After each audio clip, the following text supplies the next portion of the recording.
तो फिल्म की शुरुआत सैरा से होती है जो पार्क में अपने बेटे के साथ खेल रही थी और तभी वहां से एक हेलीकॉप्टर गुजरता है जिसकी आवाज उसे परेशान कर देती है।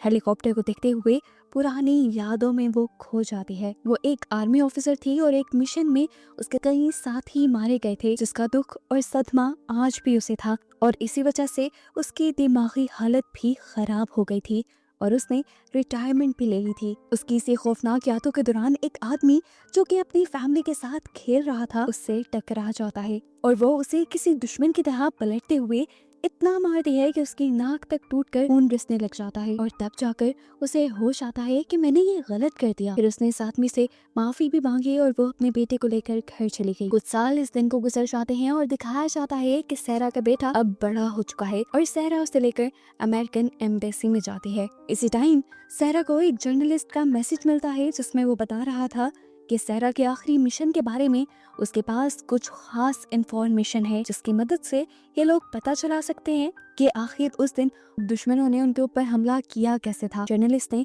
एक वीडियो भी सेंड की हुई थी जिसे सारा देखने लग गई। काफी देर ये लोग एम्बेसी में अपनी बारी का इंतजार करते रहे और सैरा का बेटा बहुत ज्यादा बोर हो गया, इसीलिए सैरा उसे प्लेइंग रूम में छोड़ आती है। सैरा बाहर निकलती है तो उसकी नजर दो लड़कों पर पड़ती है जो रिस्ट्रिक्टेड एरिया का दरवाजा खोले खड़े थे। हालांकि यहाँ पर किसी को आने जाने की इजाजत नहीं थी, पर ये लड़का एक दूसरे लड़के को बैग देकर यहाँ से बाहर भेज देता है और सैरा इन्हें शक की नजरों से देखने के बाद भी इग्नोर कर देती है। वो अपने बेटे को लेने के लिए प्लेइंग रूम में जब जाती है तो ये देखकर उसके होश उड़ जाते हैं कि उसका बेटा तो वहाँ था ही नहीं। बाहर आकर उसने हर जगह, हर रूम, हर ऑफिस में अपने बेटे को देखा, लेकिन उसका बेटा अब उसे मिल नहीं रहा था, वो गुम हो चुका था।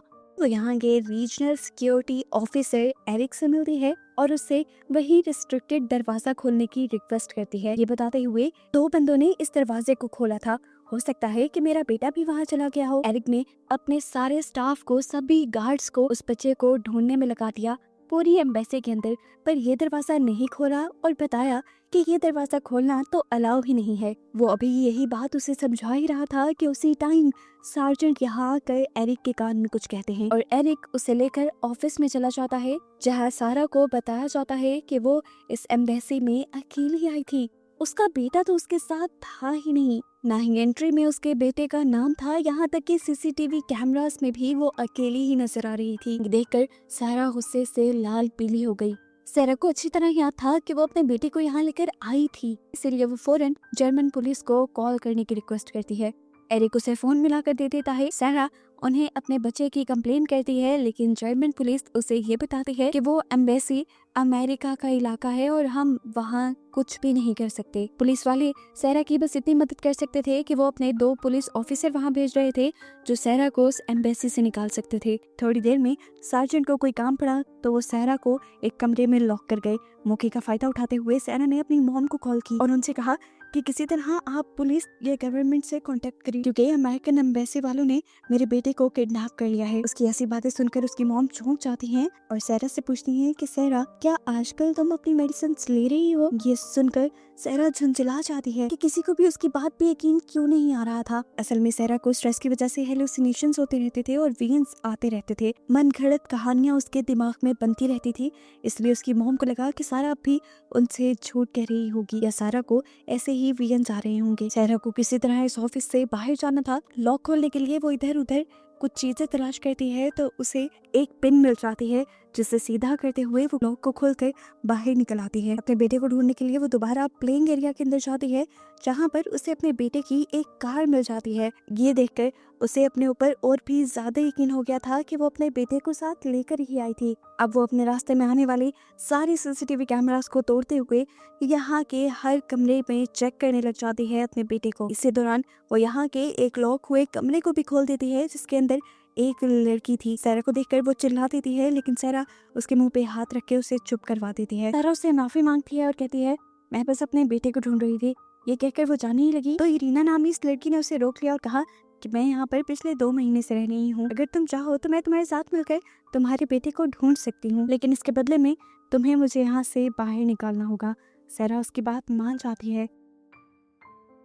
दूसरी तरफ इसी एम्बेसी के जनरल को पता चलता है कि सहरा जो कि उनकी एम्बेसी में तोड़ फोड़ कर रही थी और भाग दौड़ रही थी, वो एक स्पेशल फोर्सेस की एजेंट रह चुकी है। वो एरिक को अपने पास बुलाती है और उसे ऑर्डर देती है कि हमें पुलिस को बुलाकर इस लड़की को पुलिस के हवाले कर देना चाहिए, नहीं तो ये हमारे लिए कोई मसला खड़ा कर सकते हैं। एरिक ने ये कहते हुए मना कर दिया कि हम पुलिस को नहीं बुलाएंगे, क्योंकि पुलिस अगर आई तो उसके ऊपर बहुत सारे चार्ज लग जाएंगे और उसे आगे कोई भी जॉब मिलना मुश्किल हो जाएगी, उसका करियर तबाह हो जाएगा। दूसरी तरफ एरिना सैरा को बताती है कि सबसे पहले हमें हर कमरे को चेक करने के लिए एक एक्सेस कार्ड चाहिए होगा। सैरा के लिए ये बड़ा मसला नहीं था, उसने आगे जाकर एक सिक्योरिटी गार्ड पे हमला किया, उसे बेहोश करते हुए उसका एक्सेस कार्ड भी हासिल कर लिया। अब इसी एक्सेस कार्ड के जरिए बहुत आसानी से हर कमरे में जा रहे थे। एक ट्रक में बैठकर इरीना को यहाँ से भागना था, लेकिन यहाँ कर पता चला कि वो ट्रक तो जा चुका है। वो काफी उदास हुई। खैर सैरा यहाँ की छानबीन करने लगी और उसे वो बैग भी मिल गया यहाँ से, जो उसने उन दोनों लड़कों के पास देखा था। और हैरान कर देने वाली बात ये थी कि इस बैग के अंदर ड्रग्स थी। और इतने में ही यहाँ पर बहुत सारे गार्ड्स आ जाते हैं इरीना को किडनैप करने के लिए। सारा को ये मामला काफी अजीब लग रहा था कि एम्बेसी में एक लड़की को ही क्यों कैद करके रखा जाएगा। खैर वो इन गार्ड्स को मारती है और बेहोश कर देती है। इससे पहले कि वो इरीना से कुछ पूछताछ कर पाती, यहाँ पर एरिक आ जाता है, जो सैरा को पकड़कर उसकी कमर में एक इंजेक्शन लगाते हुए उसे बेहोश कर देता है। उसे जब होश आया तो वो एक बेड पे थी और उसके सामने एम्बेसी की जर्नल और एरिक दोनों ही थे। उसने जर्नल से कहा, मुझे किसी भी हालत में मेरा बेटा चाहिए। तो जर्नल उसे जवाब देती है, मैंने कुछ ही देर पहले तुम्हारी मॉम से बात की है, उन्होंने मुझे बताया कि तुम्हें बहुत ज्यादा स्ट्रेस डिसऑर्डर है, जिसकी वजह से तुम चीजें भूलती भी हो और तुम्हें हेलुसिनेशंस भी होते हैं, और ऐसा तुम्हारे अफगानिस्तान में फेल हुए मिशन के बाद से तुम्हारे साथ होने लगा है। सैरा उसकी बात सुनकर उससे रिक्वेस्ट करती है कि मुझे यहाँ की सीसीटीवी फुटेज देखती है। उसकी ये भी ख्वाहिश पूरी कर दी जाती है। एरिक उसे सीसीटीवी फुटेज दिखाता है, लेकिन किसी भी फुटेज में उसे उसका बेटा नजर नहीं आता। अब तो उसे भी लगने लगा था कि शायद ये सब उसके हेलुसिनेशंस ही होंगे। पूरी रात यहाँ रहते हैं और सुबह होते ही उसे यहाँ से लेने के लिए इरीना आ जाती है बहरूपिया बनकर। अब सैरा इरीना से पूछती है, आखिर तुम हो कौन और ये लोग तुम्हारे पीछे क्यों पड़े हैं? वो बताती है कि मेरे डैड एक पॉलिटिशियन थे। पॉलिटिशियन होने के साथ साथ वो एक डॉन भी थे। उनके पास बहुत सा पैसा था और वो यूएस गवर्नमेंट के कई इलीगल काम भी करवाते थे। पर फिर जब उन्होंने पार्टी बदली तो गवर्नमेंट के लोगों ने उन्हें मरवा दिया और मुझे उन्होंने पकड़ दिया। उस दिन तुम्हारे सामने वो लोग मुझे मारने आ रहे थे, जिनसे तुमने मेरी जान बचाई।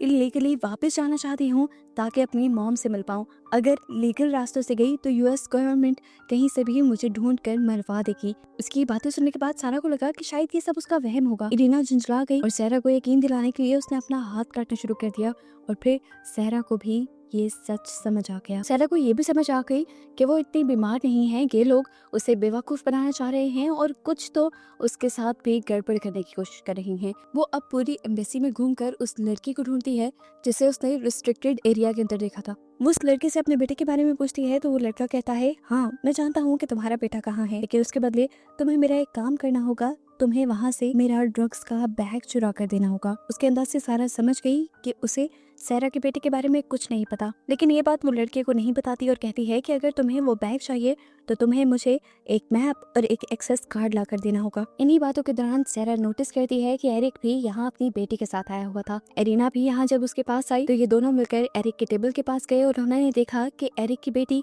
अपना एक खिलौना यहीं पर भूल गई थी, जिसे इन दोनों ने उठा लिया। आधे घंटे बाद इन दोनों को वो लड़का जेंट्स वॉशरूम में बुलाता है। वहाँ पर वो एक्सेस कार्ड और इस जगह का मैप लेके आया था, जिसको देखते हुए ये लोग सार्जेंट के ऑफिस में पहुंच जाते हैं। ये लोग सार्जेंट के कंप्यूटर को चेक करने लगते हैं और वहाँ उसे सैरा नाम की एक फाइल मिलती है, जिसे खोलने पर उसे पता चलता है एक एक चीज इन्हें सैरा के बारे में पता थी, वो भी अभी से नहीं बल्कि काफी पहले से।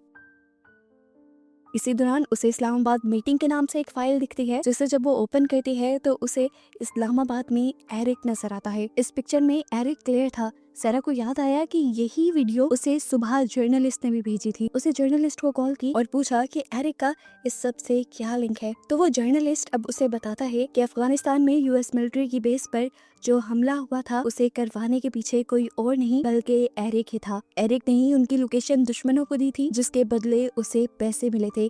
ये वीडियो एरिक के खिलाफ सबूत था। इस वीडियो में एरिक जिससे बात कर रहा था उसका चेहरा भी क्लियर नहीं था, तो जर्नलिस्ट उसे कहता है कि ये चेहरा क्लियर करके मैं तुम्हें अभी सेंड करता हूँ। इतने में ही वो पिक्चर रिसीव होती, सार्जेंट अपने ऑफिस की तरफ बढ़ने लग जाते हैं। जल्दी से ये लोग एरिना के लैपटॉप में उस पिक्चर को ट्रांसफर करने लग जाते हैं, लेकिन ठीक टाइम पे यहाँ पे सार्जेंट भी आ जाता है, जिससे बचने के लिए इन्हें उस बेचारे से लड़कर उसे गिराकर यहाँ से भागना पड़ता है। ये लोग भागकर टेरेस पे आ जाते हैं। इतने में वो पिक्चर भी लोड हो जाती है, जिस पिक्चर को देखकर सहरा उसे पहचान जाती है। ये उन्हीं तालिबान का हेड था जिसने उनकी बेस पर हमला किया था। और इस टाइम अगर एरिक तालिबान के हेड के साथ बैठा हुआ था तो मतलब एरिक तालिबान के साथ मिला हुआ था। वो एरिना को लेकर उसको डैम में जाती है, जहाँ ट्रक लोड्स होकर दूसरे मुल्क में भेजे जाते थे, और गार्ड्स का एरिना से ध्यान भटकाने के लिए वो गार्ड्स से लड़ने लग जाती है। अभी वो इनसे निमट ही रही थी कि तभी यहाँ पर एरिक भी पहुंच गया अपने साथ गार्ड्स को लेकर। गार्ड्स ने आते ही